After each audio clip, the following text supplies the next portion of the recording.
నమస్తే, welcome to YoYo TV. Bharat అమెరికాల మధ్య దౌత్య సంబంధాలు రోజు రోజుకు తగ్గిపోతున్నాయి. అమెరికా అధ్యక్షుడు ట్రంప్ టారిఫ్లతో దెబ్బ కొట్టాలని చూశాడు. దీంతో భారత్ కూడా అదే దారిలో ఆ దేశానికి షాక్ ఇచ్చేందుకు సిద్ధమవుతోంది. ఈ నేపథ్యంలోనే ట్రంప్ ఓ కీలక నిర్ణయం తీసుకున్నారు. అది కూడా నిపుణులైన విదేశీ ఉద్యోగులను ఆకర్షించేందుకు కావటం విశేషం. ట్రంప్ ప్రెసిడెంట్ అయ్యాక పలు రకాల వీసాలపై నిబంధనలు కఠినతరమయ్యాయి. H1B వీసాపై కొత్త నిబంధనలపై ముఖ్యంగా మన ఇండియన్స్ డాలర్ డ్రీమ్ కలగానే మిగిలిపోతుందని అనిపించింది. ఇలాంటి తరుణంలో అమెరికా కొత్త నిబంధనలు తీసుకొచ్చింది. వర్కర్ వెయిటెడ్ సెలక్షన్ అనే కొత్త నిబంధనను అమలు చేయాలని వైట్ హౌస్ నిర్ణయించింది. వైట్ హౌస్ యొక్క బడ్జెట్ నిర్వహణ కార్యాలయం ఈ కొత్త నిబంధనపై తనను సమీక్షించింది. ఈ పరిణామంతో ఈ కొత్త రూల్ను అమలు చేసేందుకు కసరత్తు జరుగుతోంది. ఈ నిబంధన అమెరికాలో ఉద్యోగం చేయాలనుకునే విదేశీ టెక్ నిపుణులకు, అలాగే వారికి స్పాన్సర్ చేసే కంపెనీలకు తీవ్ర ప్రభావాన్ని చూపనుంది.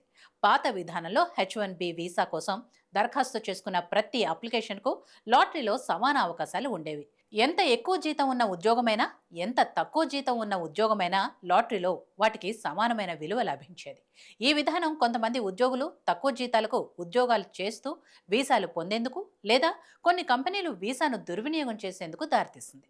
కొత్త విధానంలో ఈ సమస్యను పరిష్కరించాలని ప్రభుత్వం లక్ష్యంగా పెట్టుకుంది.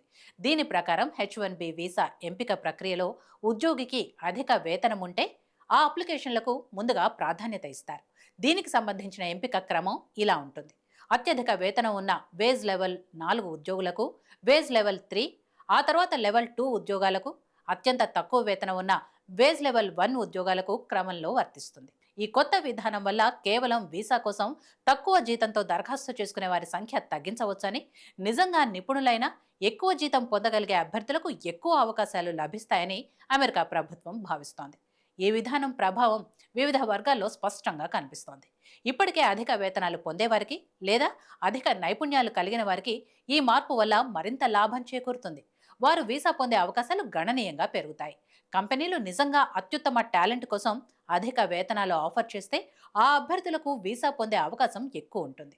కొత్తగా ఉద్యోగంలో చేరే ఎంట్రీ లెవెల్ టెక్ నిపుణులకు H1B వీసా పొందడం చాలా కష్టమవుతుంది. ఈ మార్పు వల్ల వారు లాటరీలో ఎంపికయ్యే అవకాశాలు చాలా తక్కువగా ఉంటాయి.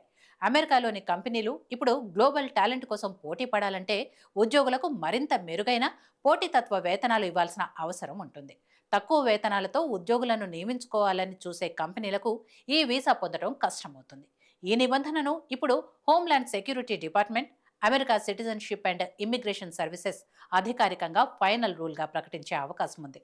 సాధారణంగా ఈ ప్రకటన తర్వాత కొత్త నిబంధనలు అమల్లోకి వస్తాయి. ఈ మార్పులు మార్చి 2026లో ప్రారంభమయ్యే ఆర్థిక సంవత్సరం 2026 H1B వీసా క్యాప్ సీజన్ నాటికి అమల్లోకి వచ్చే అవకాశం ఉంది.